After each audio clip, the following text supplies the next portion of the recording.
And now, please welcome APTA Chair Nathaniel Ford. Many of you have heard me talk about this transformational time that we are experiencing now as it relates to transportation in our industry. I think we're engaged in probably the most significant change that has occurred in our country since the introduction of the automobile. New service models such as private ride-sharing businesses and innovative technologies such as autonomous vehicles have the power to either disrupt or redefine how we think, plan, and serve our communities. How we respond, as well as how we anticipate and keep pace with this change, will determine the future of our industry and how we survive for decades to come.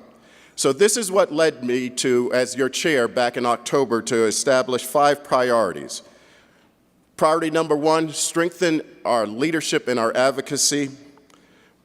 Priority number 2, building a workforce of the future. Number 3, leveraging big data. Number 4 was to focus on enterprise risk management. And the last and probably most important, how do we shape this new mobility paradigm? Advocacy is the first priority because advocating on behalf of our members is the most important task that APTA has to undertake, and perhaps clearly something that all of us in this room, with the diversity that we have in terms of what we provide for our communities, they help pull that message together into one concise message for Congress. So thanks to many of the efforts of you in this room, we won a major victory back in March when Congress passed a funding bill which gave us a significant increase in transit funding. Every part of this industry benefits, and that's more important because some of our systems are so diverse and multimodal today. So yes, this is good news for commuter rail, it's good news for passenger rail operators across the country. But as good as these funding levels are, they're good for only 1 year. This means that we must continue and accelerate our advocacy efforts. Next year's funding is critical for us as we look at the funding infrastructure investments, as well as looking at making sure that the Highway Trust Fund is solvent. We've begun the process very early on. We've begun the process already to start dealing with the reauthorization needs and the FAST Act that will expire in 2020. And so to that end, this past Saturday at our Legislative Steering Committee that is led by Chair Diana Mendez, we held a kickoff meeting to discuss these recommendations. I urge you, please pay close attention and provide your thoughts and feedback. We need everyone's voices as part of this effort. This is a time that demands we work very close together so that we can collectively reap the benefits for our customers and for our respective transportation networks. The second priority was building the workforce of the future. APTA and this industry are undertaking a major workforce development initiative to ensure that we have a highly skilled workforce which will be prepared to address this new world that we're entering. The transformation from traditional modal systems to a focus on a holistic approach to transportation and that includes the entire gamut of human transportation in our communities. This shift will require a new set of skills for our technicians, for our operators, for our customer service personnel, and all of our transit jobs will be redefined. In May, to begin the work in this effort, we held a workforce summit in Washington, D.C., where we shared news about APTA's pilot program for online education and learning opportunities. We've also made tremendous progress towards establishing a certification program which will be completed this summer. And in the coming months, we will be setting up a virtual workforce development center which will be the focal point for all of the activities that APTA undertakes as it relates to training.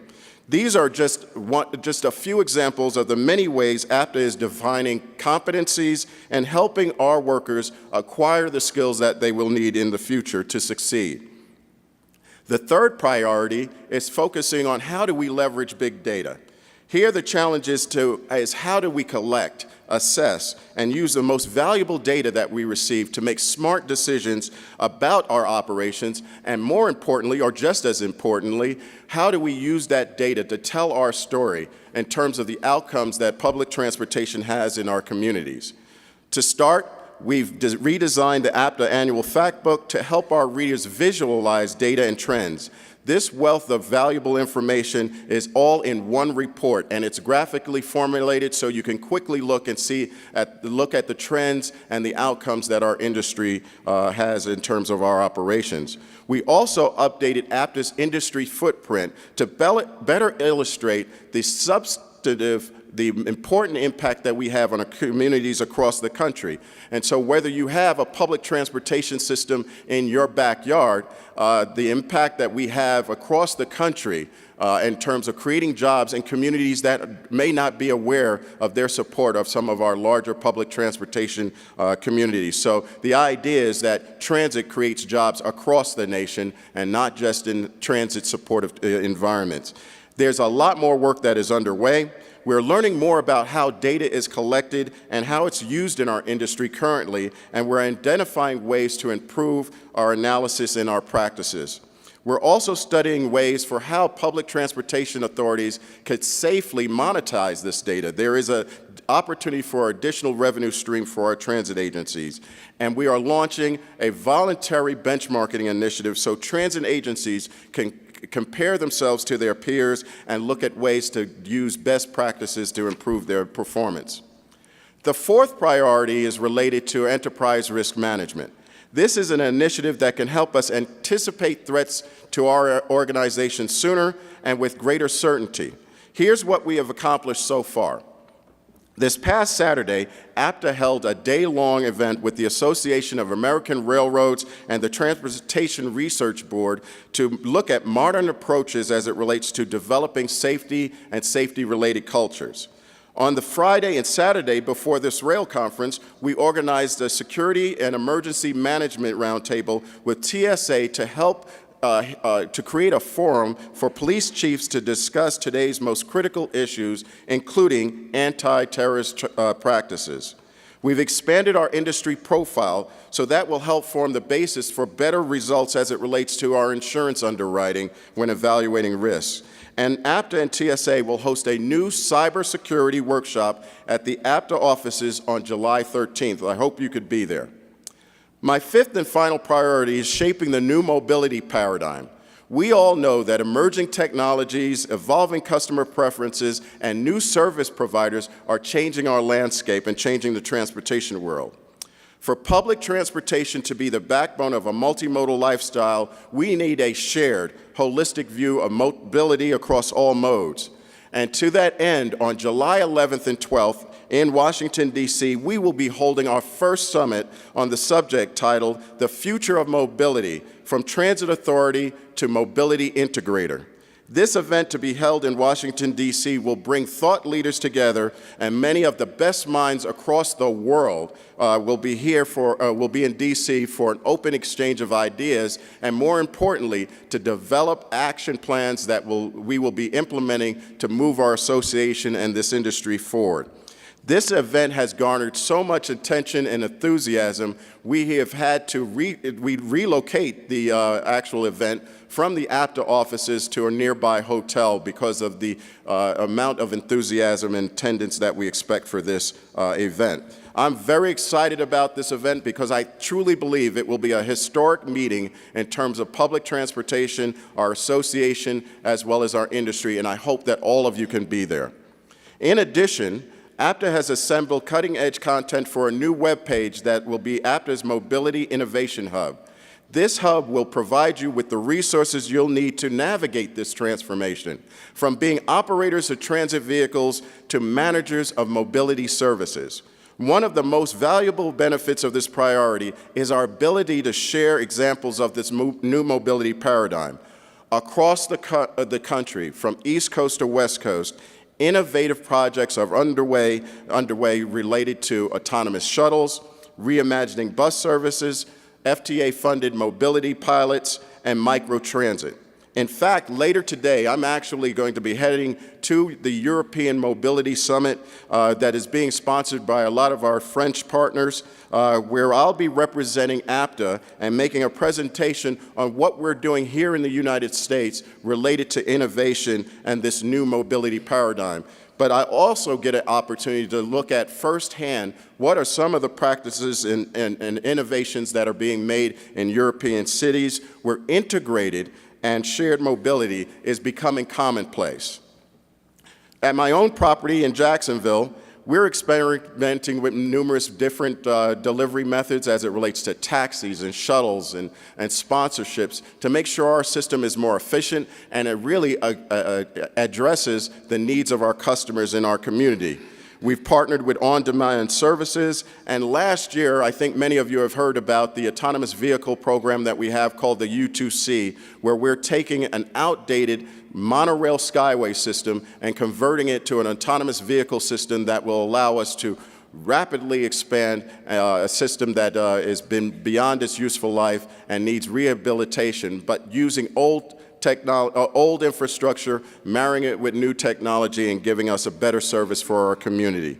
It's this kind of thinking that we need to deploy throughout our community and throughout other parts of this country. And frankly, a lot of it is happening in the rail side of our business. Today, nearly half of all of our transportation trips occur on rail, and it's growing in popularity. Many of the recent ballot initiatives that have been approved over the past few elections were for new rail systems or rail expansions. And many communities are looking for these increased mobility in their communities, and they're willing to pay for that investment.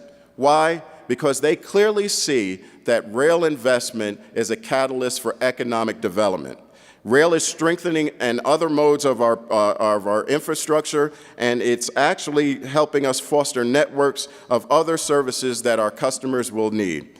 In many communities, it's rail that ties together these multimodal systems, and that is why state of good repair funding is critical. It's also why we need to make sure that our systems are safe and reliable. How we invest and how we focus on innovation in our industry and embrace new and more advanced technologies and new ways of operating our systems will help define our place in the future. From infrastructure to technology to ridership modeling, the challenges are significant and the opportunities are immense, but the implications are going to be far-reaching. Our job as transit professionals and business leaders is to advocate for the resources we need to improve, expand, and evolve. Prepare our workforce for the future. Make smarter decisions using data. Focus on safety as well as the security of our passengers and our employees. And create a roadmap for managing all of the mobility services in our communities. If you're an agency that has begun a new project, let the information you gain from this conference propel you to your next success. If you're looking for a way to begin, let your vision start here in Denver. This conference is the place and time to engage APTA's help. We're here. And to embrace the future of public transportation. This is an exciting time to be in this industry. Thank you for the time. Thank you for the opportunity to serve as your chairman.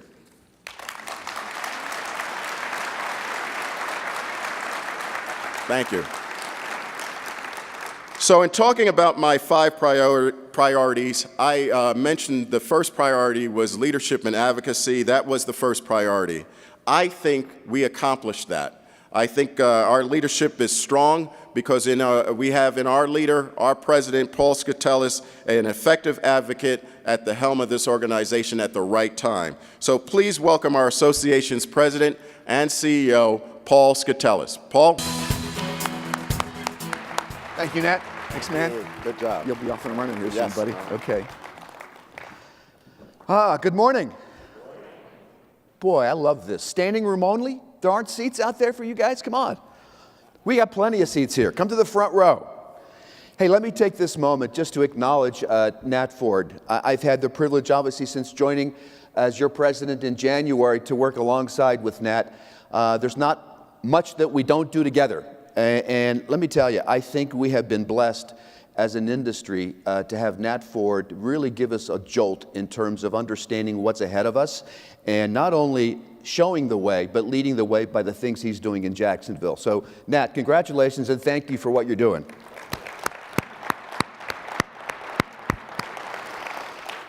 Well, it's exciting to be here in one of the most progressive transit cities in America, in Denver. It's remarkable what transit investment can do to reshape cities and reshape entire regions. You know, last night, right in this very same room, we held the International Rail Rodeo competition. And what better way to recognize what we do than to recognize our frontline employees, the rail operators, the rail maintainers that serve people. It takes people to serve people, and that's what we do in this business. And last night, we recognized the best of the best for their talents, their skills in helping us deliver quality services to our communities. Well, events like the rodeo just don't happen, right? They take a lot of careful planning, coordination, yes, resources, and ultimately execution to make it happen. The same can be said about trying to build a network in our communities of transit services. And it takes leadership, it takes champions. It's my pleasure to introduce to you two of those champions who are with us here and hosting us, that are leading the way here in Denver, not only for Denver in terms of the investments that are being made here, but really as great examples for us in the entire country. So please help me welcome Denver RTD General Manager Dave Genova and Board Chair Doug Tisdale. Dave, thank you, Doug. Well, good morning. Thank you, Paul, for that introduction. And on behalf of approximately 4,600 employees and contract employees and our board of directors, I'm privileged to welcome you to APTA's Rail Conference and to Denver. We employ an incredible team of people working hard every day serving our community. The changing nature of the region is evident as transit investment has transformed the Denver region. As the public transit sector in the United States undergoes significant changes, RTD recognizes the leadership opportunities it has in serving as the region's mobility integrator. Against this backdrop of change, our rail transit infrastructure has no replacement. Rail transit is king in terms of safety, capacity, and reliability. And we're certainly leading the way. Just over 39% of downtown workers take transit. That's the highest mode share, just slightly above single occupancy vehicles. And the public uses our service because they trust us. We operate more than 87 miles of light and commuter rail with more miles on the way. Rail constitutes about 29% of our average daily boardings of just over 100 million every year. We hope that you take advantage of our great system and experience firsthand the diverse communities that our system serves and connects. RTD is also an economic driver, investing about $5.6 billion in transit infrastructure just over the last handful of years. And more than $1 billion of that investment has been paid to small and disadvantaged businesses. Beginning in 2016, we opened 4 new transit corridors in 14 months. Our public investment has been followed by billions of dollars in private investment and brought new life to Denver Union Station, a centerpiece of transit-oriented development. Our work has created partnerships, provided opportunities for workers, strengthened the economy, and stands as a model for agencies around the world. And at the same time, we're taking care of what we have in terms of asset management and state of good repair. Of the more than $6 billion worth of transit assets that our agency operates and maintains, nothing is in backlog that is not scheduled for renewal. And we've delivered better connections through new technology tools, giving people new ways to plan trips and pay their fare.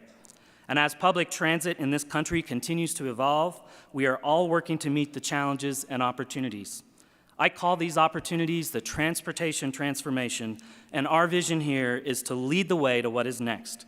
And I look forward to the insights that will emerge this week. Enjoy Denver, and let's have a great conference. And now it's my pleasure to introduce Doug Tisdale, our RTD Board Chair. Thank you, David. Thank you, thank you. Good morning. Oh, we have to do better than that. Nat and Paul will be very upset with me. I don't want to bring down the house. Good morning.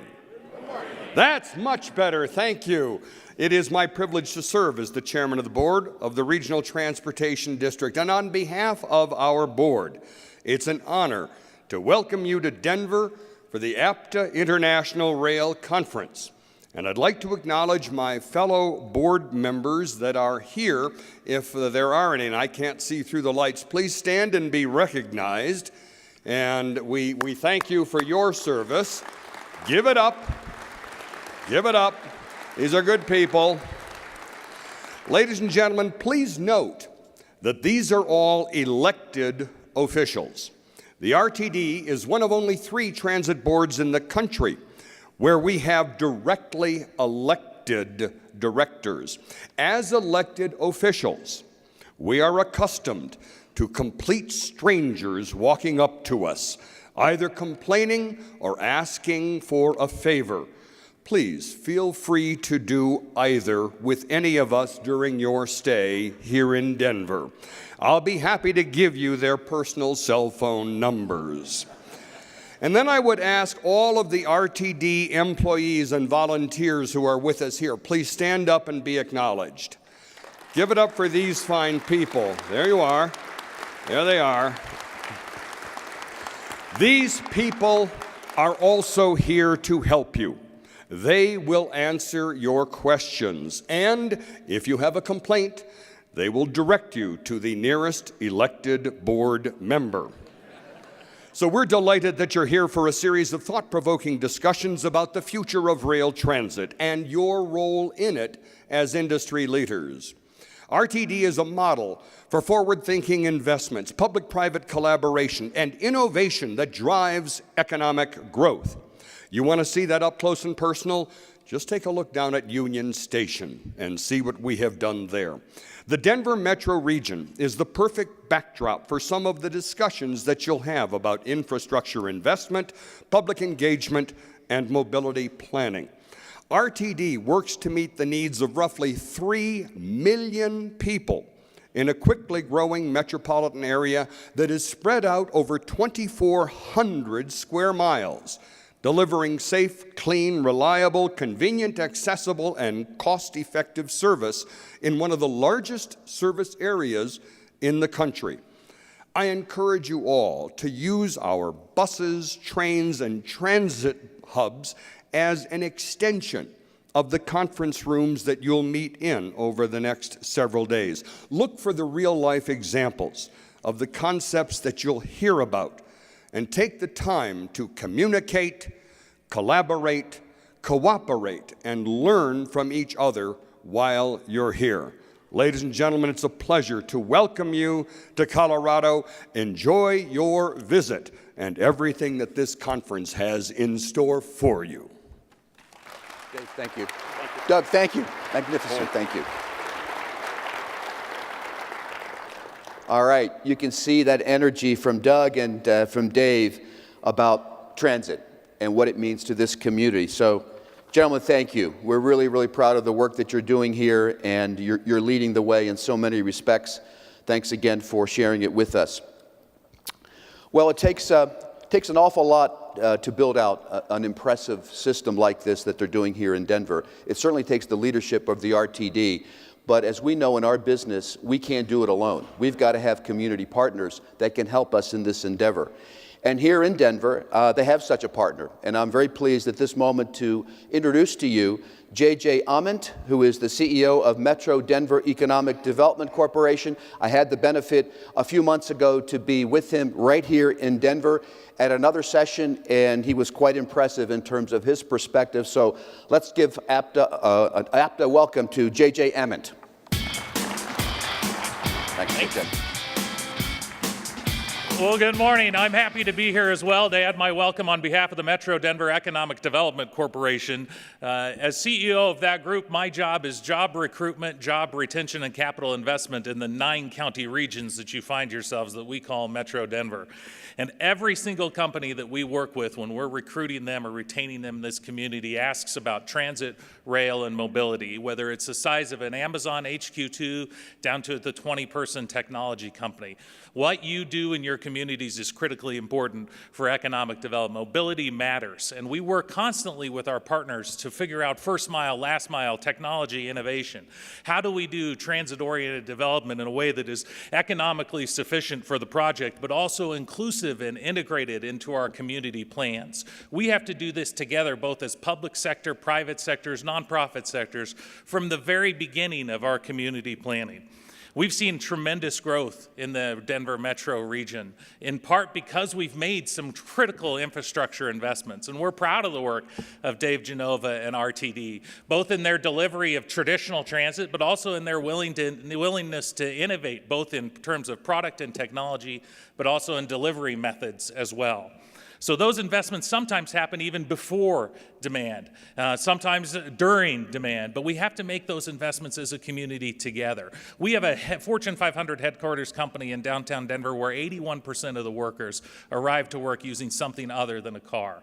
That kind of partnership allows us to expand economic opportunity throughout our entire region. And that's the last thing I'd mention. We do things in Colorado and in Metro Denver regionally, working together in a collaborative way across political and geographic boundaries to make sure that we're delivering benefit to our citizens and employers and employees throughout the whole community. That's a partnership that has to take place with our public transit agencies. We have to be able to deliver those regional solutions that connect our communities for economic development and the lifestyle choices that make Colorado such a special place to work. So thank you for the work that you're doing here. On behalf of the private sector, we welcome you to Denver. We welcome the collaborations that will occur as we continue to partner to make sure that the mobility that we're installing in our communities both help all facets of the economy that we're all working together to promote. So thank you again. Welcome to Colorado. Have a great conference.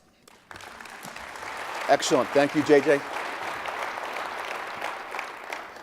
Thank you, JJ, for those comments. And again, shows you the power of partnerships and really what it means to reach out beyond our own organizations and seek the expertise, the help, and really the champions that will be the voices for what we do. So it's now my pleasure to have a few minutes with you to give you a few perspectives on this conference. You know, as I thought about Denver and coming here and this conference, of course, this is my first time as your president to be here in Denver, but I've come here many, many times over the years. I can recall I came back in the early 90s. In the early 90s, Denver was certainly a great city, but it had one mode, and that was a bus. It was a bus system. It was a very good bus system, but that's what they had. What we've seen over the last 15 or plus years has been this dramatic transformation. I mention it because when we travel around, we look at a city like Denver, we say, yeah, that's great. You know, they got all these facilities in place. We take for granted that they're there. And we don't stop and think sometimes what it really takes to develop what they've done here over a 15-year period. It's incredible in terms of the impact that they've had on this community and this entire region. Bus, commuter rail, light rail, BRT, transit expansion in terms of intermodal facilities like beautiful Union Station, they just don't happen. Take a lot of partnership, a lot of effort, certainly resources to get that done. But it's amazing what has transpired. And again, the power of what we're doing here as a rail conference is to bring attention to the power of transit across the country. You need only look outside. Use the system, ride it. Think about how long those facilities have been in place, how much effort has gone into building them. It's really amazing. But it really is in step with what we're seeing all over the country with regards to public transit and with regards to rail investment. You may know last year, 2017, 90% of the ballot initiatives across the country passed successfully. Across 17 states, a 20-year trend in our industry. Just last Tuesday in San Francisco in the Bay Area, a $4.5 billion slate of transportation projects were approved, including $500 million for BART, all by raising additional bridge toll funding. Creative, communities understanding they've got to do something different to make sure they bring not only the planning, but the resources to get things done. In Los Angeles, the very successful LA Metro just recently issued a report how to pass a mega transportation measure. And we know that that's, again, continuing to be an issue for many cities as they think about how to implement their own programs. LA Metro and our good friend and colleague Phil Washington ought to know. After all, they want approval of a half-a-cent sales tax on top of what they already had in place to fund new mobility improvements across LA, over $120 billion in new investments. So look at what's happening around the country. See what mobility, how it's changing our environment, how it's changing how we do business and think about our industry. Today, about half of all public transportation trips are on some form of rail, whether it be any mode of rail, commuter, light rail, metro, streetcar. In 1995, 42 new rail lines or systems had been opened, 12 just in the last 5 years, and rail ridership has seen an increase of 75% in that time frame. Since 2013, 182 miles of extensions and 130 miles of new track have been opened for service. Last year, nearly 5 billion rides annually were taken on rail systems in the United States. This includes, again, new systems in Houston, in Detroit, in Charlotte, in New York, and of course right here in Denver. But you heard Nat Ford a few moments ago. How does rail fit into this new mobility? What does it mean for us as transit operators and executives trying to move the agenda forward for transit? Nearly every multimodal community that you'll find has some sort of mixed, smart mixing of services, rail and bus, using them as the backbone of a well-integrated, high-density connected network, but also finding ways to innovate and add new sets of services to really take the benefit of what they provide. We are all part of one mobility network, and that's how our customers view us. They don't view us as just the bus or just the rail. We're transportation, we're transit broadly defined. And that's where our future is. It's about highly integrated, connected systems, multimodal services, both public and private. And that's where we need to be smarter as we move forward. So public transportation's job, and I would say our opportunity, is to unite, to coordinate, and to manage these array of services and these opportunities that we have to a fully integrated set of mobility services. To be successful, we need to keep our focus on two dimensions. Number one, we do have an issue of state of good repair in our industry. We have our legacy systems that need to make major investments to keep the systems reliable. We also have to have expansion, and we need investment to make that happen. Our communities, our cities, our regions need to grow. They want to grow to provide for the opportunities that our people and our citizens want. Last week's issue of APTA's Passenger Transport reports on new investments that will connect communities and offer access for opportunities for tens of thousands of people. It also features a story, if you haven't seen it yet, on state of good repair. And this story has to do with SEPTA. It has to do with a new modernization project that SEPTA undertook and implemented just very recently. It's called the Wayne Junction Facility. SEPTA GM Jeff Knuppel invited me to participate in a press conference during National Infrastructure Week. I traveled to Philadelphia and was able to be there with Jeff to view Washington Junction. Now, Washington Junction is kind of behind the curtain. It's not one of those things that you're going to think is glamorous. You're not necessarily going to show up for a ribbon cutting. But Washington Junction is the system that powers half of the commuter rail network for SEPTA. SEPTA has 13 commuter rail lines that serve metropolitan region of Philadelphia. 6 of those lines are powered by the power that's generated at Wayne Junction. If that system goes down, the service goes down. So as I went around and Jeff pointed out to me the various components that were being replaced and had totally been replaced, I noticed on one of those little panels, I see Westinghouse 1918. That's the vintage of the facility that was powering nearly half of the commuter rail network in Philadelphia. So when we talk about improving service to our riders, to making sure that service is reliable, we got to make sure that we take care of what we have, and we make sure that that's a state of good repair, modernization. So we've got to do that, but we don't have the luxury to do just that. Our communities are looking forward, and we have to be looking forward with them side by side. So state of good repair and modernization at the top of our priority list for advocacy for APTA. Also alongside that, a companion piece, continuing to grow and invest in what our communities really need. Just last week, with regards to state of good repair, we at APTA released a study during Infrastructure Week, the economic cost of failing to modernize public transportation. And what it shows, shouldn't be a surprise, that decades of underinvestment in our infrastructure, both rail and bus, has a negative impact on the economy. You've heard the numbers before. Even US DOT acknowledges a $90 billion backlog for state of good repair. Well, here's what this translates into in terms of economic impact. $340 billion in lost revenue to the economy over a 6-year period. A loss of $109 billion in household income over that same time frame. Translation, 162,000 fewer jobs over a 6-year period. That's why the federal investment and the federal partnership, federal, state, and local, is so critical to what we do. We've reported before, and you've heard me talk about it, we won a major victory in March in Washington, $13.5 billion for public transit, a $1 billion plus increase over where we were the previous year.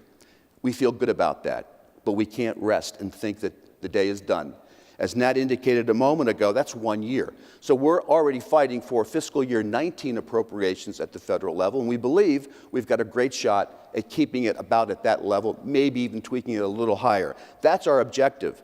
We want to get it at least to that level to set us up for what will be a much more daunting and challenging effort come 2020. And you've heard many of us talk about this, and certainly I've spoken to it. It's reauthorization of the Highway Trust Fund, of which we're a part, mass transit account. That's a critical piece for us. It needs to be replenished. It needs to be reviewed. We need to figure out what's the funding source to take us into the future. Is it the gas tax? Is it something else? That hasn't been resolved. Needless to say, we need to address that. It's right around the corner. 2020 is not that much time away.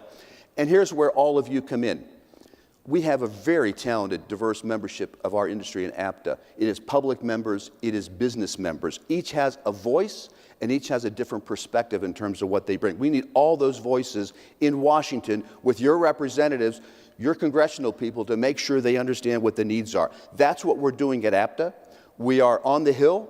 We're with our coalition partners. We're making the case as strongly as we can that we need to influence that outcome. In the meantime, we need to deliver on the promises that we have out there. And of course, there's two major issues out there that we're working on that are critical to our industry. One is positive train control. Doesn't affect everyone. Our commuter rail agencies, though, have some daunting deadlines ahead, 2018 and 2020, to get implementation done for positive train control. We're working within APTA, with our committees, to make sure that we can advance the ball on that agenda, but it's really, really important that as an industry we put our best foot forward and get that done. The second affects everyone, and that is the deadline that FTA has, April of 2019, for having states be certified on state safety oversight. Those plans need to be approved by FTA. They affect everyone, whether you're a rail or bus agency. So we've got to deliver on those promises and show the investment that's being made, the public dollars that are coming our way, federal, state, and local, are being used wisely. You know, it's an incredibly exciting time in our industry. As someone who's been in the industry over 40 years, I will say without any hesitation that this is both the most challenging and is the most exhilarating time that we're facing. Automation, electrification, personalized services, public-private, the whole industry is really being redefined in front of us. Now, we as APTA can't sit still. We provide great services, traditional services. They're going to be needed. They're going to be the backbone of what we provide. But if we think that's going to carry the day for our industry, and we don't have to do something a bit different, be more innovative and creative in what we do, I think we're going to be disappointed. We have an opportunity to capture this space. The space is mobility. It's not just bus. It's not just rail. There's lots of other competition out there that's doing their thing, so to speak, to make sure they're well positioned, and that's terrific. We shouldn't be threatened by that to the extent that we're paralyzed. We can embrace those changes. We can figure out how we position in that space and what we can deliver. The talent that we have within our service delivery organizations of being able to know how to plan, how to deliver good service, how to operate, how to maintain, those are valuable. That will be critically needed in the changes that are coming about. We need to bring all that together for the benefit of our communities. So, continued good traditional planning. Yes, we've got to deliver service tomorrow or today, right? Our customers expect that. But we have to be able to deliver what's present and look ahead to the future. We need to make our industry future ready. Future ready. Not just what we're doing today. So look around this city and learn a couple lessons. How has Denver RTD rebranded mobility here? Well, the first successful P3 project launched, the Eagle P3, which many of you perhaps have ridden in from the airport coming in. Look around the room that we have. Being in this industry as long as I have, I know the talent that exists among us. Operators, planners, engineers. We've got tremendous capabilities. We are needed in our communities to help forge this new direction. This is what this conference is about. Use this conference as a catalyst to help you be thinking about what we can do better, what we can do differently, what we can do to expand the opportunities within our industry. That's the challenge that's in front of us. It's a great challenge. You may have often heard me say, I wish I could add 30 years onto my career. What a great opportunity we have to do really some special things. So, as you go to your meetings, as you engage your colleagues, think about that. Think about what we're doing today, but also think about what we're going to do tomorrow. How are we going to embrace these changes? Can we meet that challenge? Let's help write that next chapter for public transportation. Thank you. Let's have a great conference.